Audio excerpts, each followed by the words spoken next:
Shalom, salam cinta Tuhan, cinta keluarga, dan jaga kesehatan. Apa kabar Anda di tahun baru 2022 ini? Tentunya anugerah dan kasih karunia Tuhan Yesus Kristus senantiasa menyertai saudara sekalian. Saudara yang dikasihi oleh Tuhan Yesus Kristus, sungguh anugerah yang luar biasa. Di bulan pertama di tahun yang baru ini, kita kembali akan diberikan wawasan yang akan menguatkan iman kita kepada Tuhan Yesus Kristus. Dalam tayangan kali ini kita akan diberikan pemahaman yang luar biasa mengenai keselamatan yang kekal, pengampunan dosa, kedamaian abadi dalam kehidupan yang kekal, serta Injil keselamatan. Semuanya akan dibahas di dalam tema soteriologi. Soteriologi itu istilah teologi, istilah akademis teologi mengenai teologi keselamatan. Nah, apa yang akan menjadi berkat buat kita pada kesempatan kali ini mengenai teologi keselamatan, jalan keselamatan? Mari kita simak yang akan disampaikan oleh Bapak Pendeta Dr. Yan Antoni.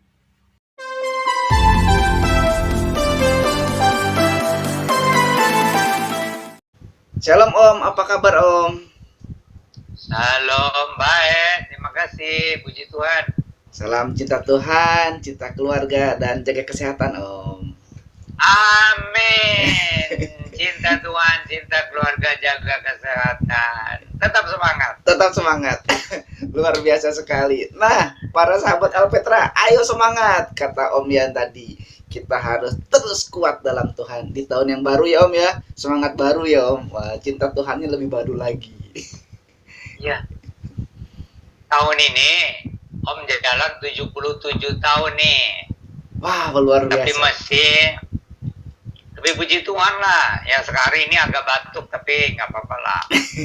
Tapi puji Tuhan lah, puji Tuhan betul. Ini pernah Om singgung di video kita sebelumnya sih Om tentang apa yang dimaksud dengan keselamatan atau soteriologi. Tapi Om, Alfa sempat nyimak juga tuh Om, ada pendapat yang menyatakan manusia dibenarkan karena perbuatan gitu, selamat. Jadi karena keselamatan itu juga manusia itu dibenarkan karena anugerah 100%.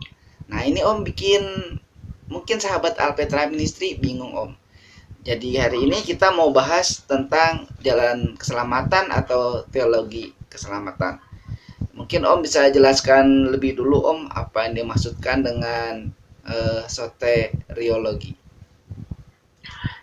Jadi soteriologi kalau dari istilahnya ya soteria itu keselamatan dan logi ilmu. Jadi ilmu tentang keselamatan.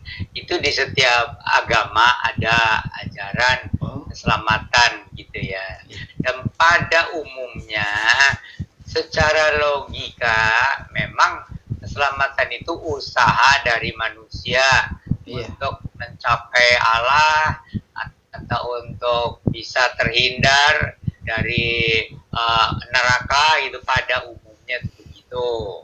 Nah, tetapi justru kalau menurut ajaran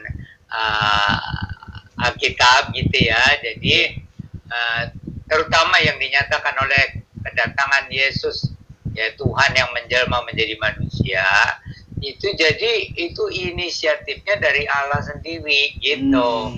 Inisiatifnya dari Allah gitu.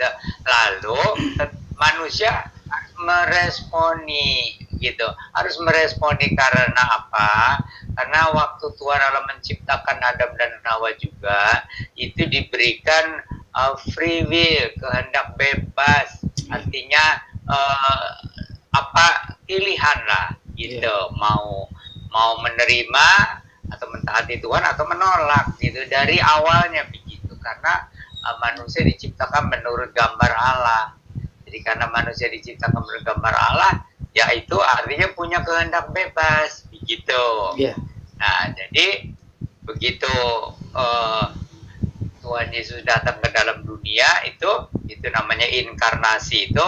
Jadi Tuhan dalam perjanjian lama menjelma menjadi Yesus dalam perjanjian baru. Nah, itu luar biasa. Lalu sesuai dengan nubuatan-nubuatan dalam perjanjian lama itu bahwa Yahweh atau Yehova di perjanjian lama itu mau datang ke dunia menggembalakan umatnya, menjadi seorang hamba untuk menebus dosa, tetapi akan bangkit, bahkan tempat lahirnya pun ditentukan di Bethlehem, dan di sana dikatakan itu pemimpin yang keluarnya dari purbakala, dari keabadian gitu.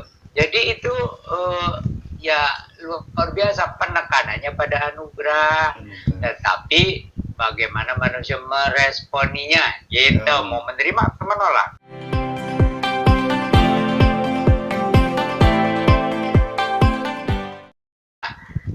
Jadi itu betul-betul anugerah itu dinyatakan di dalam kedatangan Tuhan Yesus Kristus yang sengaja datang untuk menebus dosa, untuk bangkit dan mau mengubah orang berdosa gitu ya. Tinggal responnya itu manusia. Maukah betul-betul menerima Tuhan Yesus di dalam hatinya sebagai Tuhan dan Juru Selamat, mengalami hidup baru gitu, atau menolak.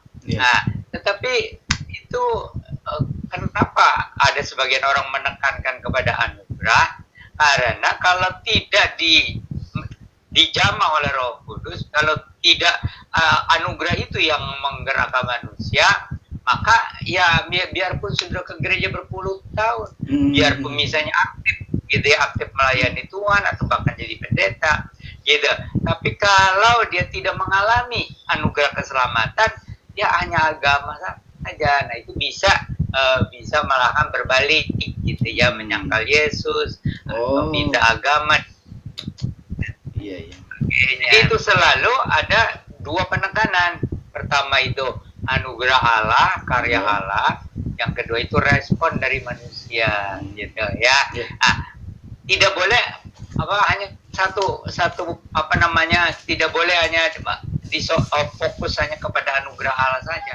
Tetap ada respon manusia juga penting. Maka Rasul Paulus sendiri yang sudah mengalami ya perjumpaan dengan Tuhan Yesus itu waktu dia mau kejar umat Kristen, mau menganiaya ya, kemudian dia menjadi buta 3 hari 3 malam, dan kemudian baru dibaptis, tapi dia pun tetap mengatakan diselamatkan dengan iman. Padahal kan itu anugerah.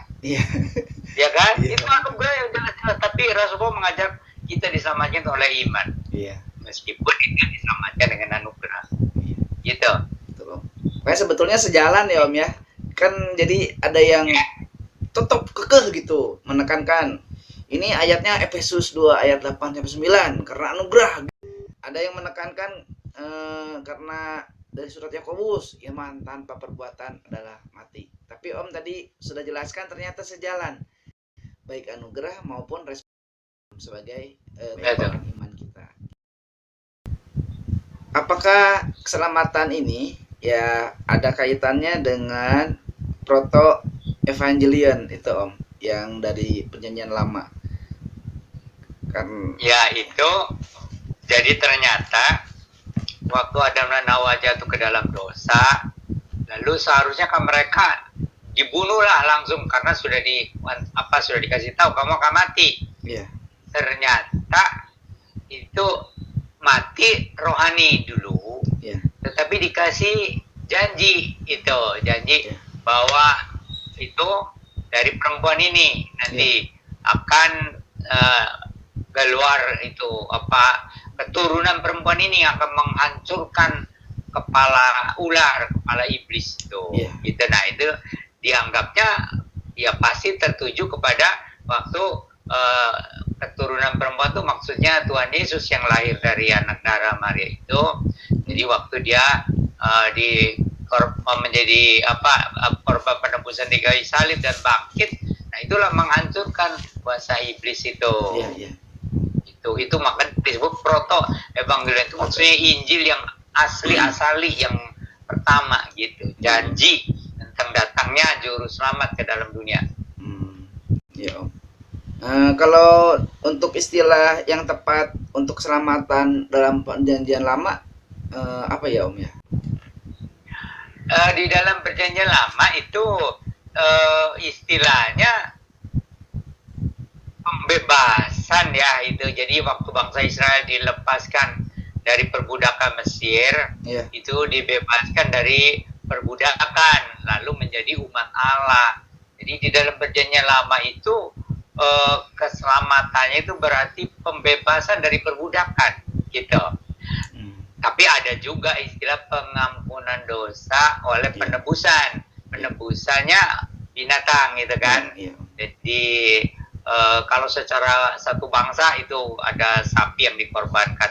Tapi kalau sesudah menjadi umat itu, jadi kalau orang mau menghadap Allah harus ada korban penebusan. Ya kalau orang yang biasa-biasa itu domba. Tapi kalau orang miskin, burung tekukur atau burung merpati dikorbankan. Kalau orang kaya itu sapi. Jadi kalau tidak ada korban penebusan, tidak boleh menghadap Allah.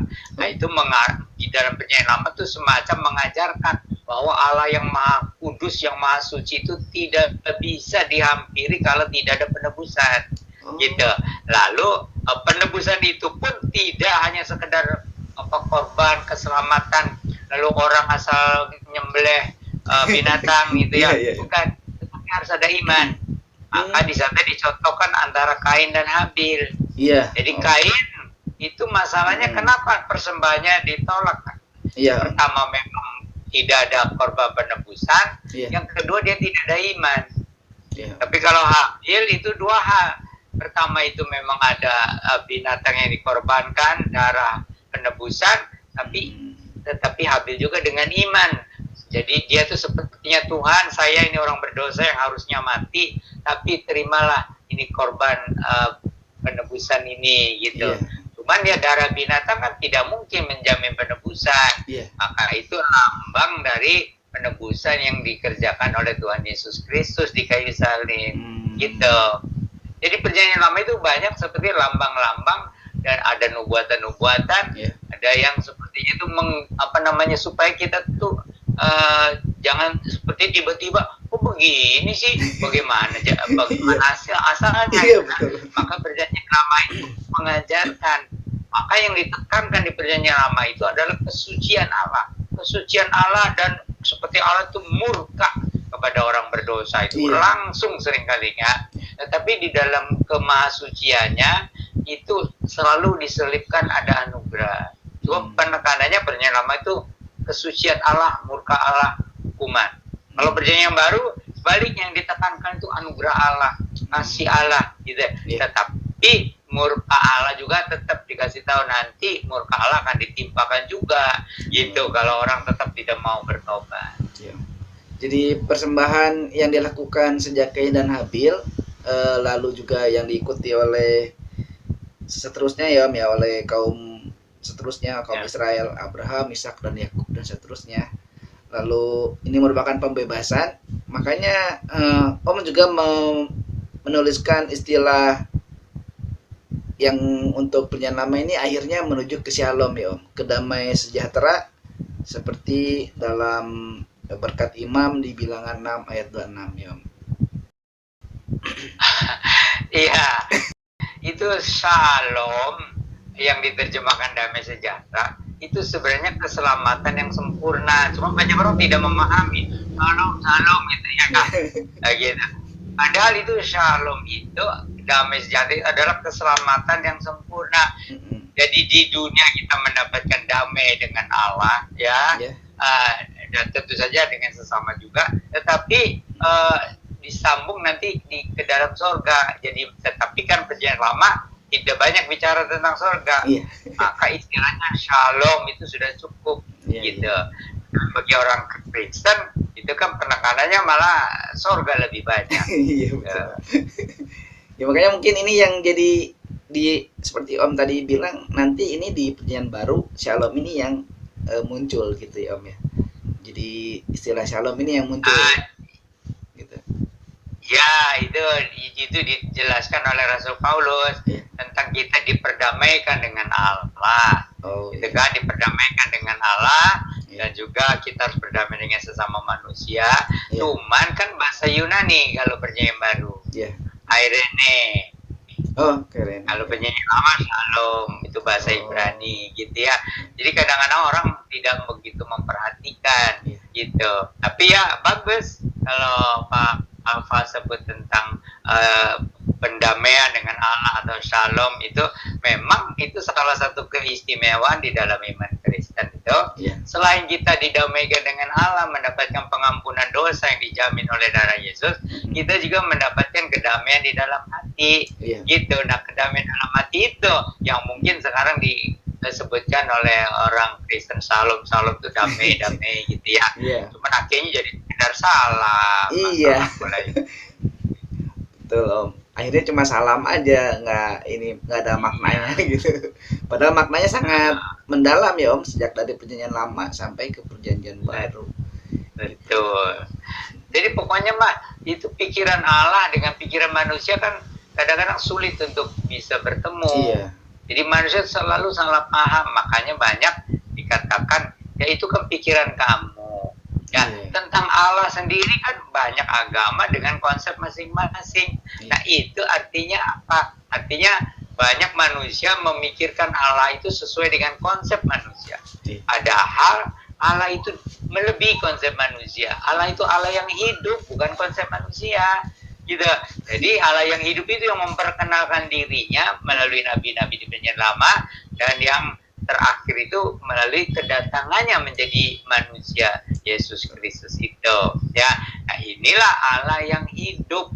Nah, kemudian juga soal keselamatan itu banyak itu pakai konsep manusia, harus bikin begini, harus bikin begitu, harus berusaha begini, harus ibadah yang cukup, harus puasa, harus sedekah yang banyak, gitu kan? Jadi itu konsep manusia menebus dengan oleh dirinya sendiri, gitu. Kenapa katanya Yesus yang harus menebus dosa? Saya juga dulu menentang itu karena belum percaya gitu ya. Jadi saya mau tebus dosa saya sendiri. Saya tidak perlu Yesus. Tetapi begitu Roh Kudus menyadarkan dosa-dosa saya, lalu saya melihat Yesus yang disalibkan, saya nangis. Saya yang berdosa. Tapi Yesus yang harus mati sebagai penebusan gitu. Nah, di situ. Jadi konsep manusia itu ya begitu aslinya. Saya bisa menyelamatkan diri sendiri. Saya tidak perlu ada orang lain yang menebus dosa saya. Kalau secara hukum manusia ya memang begitu. Kalau secara hukum manusia harus bertanggung jawab. Gitu kan. Cuma kan dosa kita dari ubun-ubun kepala sampai telapak kaki, gitu kan. Kalau kita tidak mendapatkan anugerah, ya binasalah di neraka itu.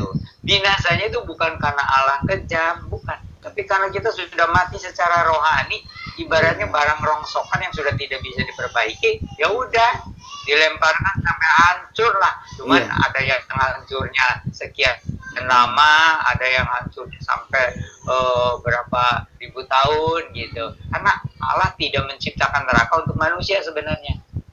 Allah itu menciptakan neraka itu untuk iblis, gitu dan pengikutnya. Tapi manusianya jadi malah lebih suka kepada si naga ini. Lebih percaya sama si ular. Makin kelihatan lagi sekarang Om. Seperti sekarang ada dua tokoh, yang satu bersih dan ada bukti. Ya, pekerjaan yang satu hanya pintar ngomong dan juga sebenarnya tidak becus kerja dan sebagainya gitu ya. Belum kemudian dia itu bisa dipercaya atau enggak. Malah pilihnya yang gitu manusia itu. Dan tidak merasa menyesal. Gitu. Itu manusia. Sekarang juga itu kan ya, ada orang meninggalkan juru selamat, meninggalkan Yesus yang suci, bersih, yang teladan, yang sempurna, malah pilihnya yang betul-betul tidak bisa menjamin. Tapi mereka tidak menyesal, gitu. Karena mereka merasa inilah kebenaran, kebenaran menurut manusia. Gitu. Kalau saya boleh katakan juga itu karena ekonomi Om. Kalau mereka mau jujur ya Om, kalau mereka mau jujur gitu. Gitu. Kan ada Om, ngapain ikut Tuhan katanya kalau kayak gini, serba kekurangan, serba ini. Itu salah satu alasan. Jadi orang tuh kalau ada yang menjamin ekonomi, ikut siapa aja gitu. Urusan Nah, perut. Kristen boleh, yang di luar Kristen boleh, yang penting bisa menjamin ekonomi itu salah satu alasannya. Tapi kan ada juga orang yang memikirkan tentang kepastian keselamatan yang kekal ada. Iya. Itu gimana? Jadi nggak sembarangan gitu. Ada juga yang mana yang paling gampang katanya.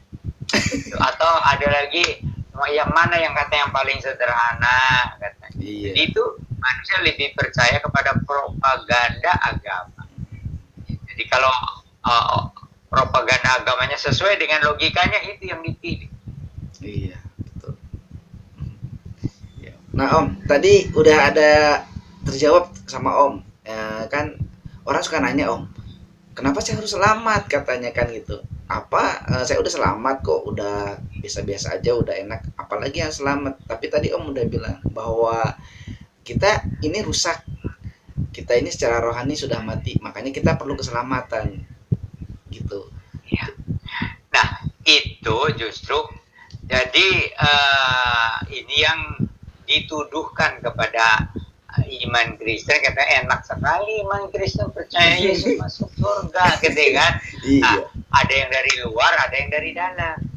Kalau yang dari luar itu ya memang karena mereka tidak mengerti itu bahwa ini percaya Tuhan Yesus Kristus itu harus ada bukti lahir baru dan kemudian orangnya mengerjakan yang baik, ya. Jadi ada perubahan yang nyata. Tapi orang yang di dalam itu yang diistilahkan cheap grace. Jadi anugerah yang murahan lah, gitu. Kalau percaya Tuhan Yesus masuk ke surga, ya udah ngapain? Nah di dalam sejarah gereja itu dari awal ada yang mengajarkan begitu. Katanya kenapa? Karena Tuhan menjelma menjadi manusia. Itu sebenarnya bukan beneran jadi manusia. Karena kalau manusia beneran daging itu adalah najis, penuh dengan dosa. Maka Tuhan Yesus tidak mungkin menjadi manusia beneran, ada seperti daging seperti kita. Nah, kalau kita yang penting percaya Tuhan Yesus ya selamat, ditebus dosa ya selamat, ya udah kita berdosa ya karena memang kita ini masih dalam daging katanya. Jadi dia tidak memahami tentang kelahiran baru. Itu mengubahkan, meskipun tidak ada orang Kristen yang. Jadi harus ada perubahan yang nyata. Perubahan yang nyatanya itu di mana?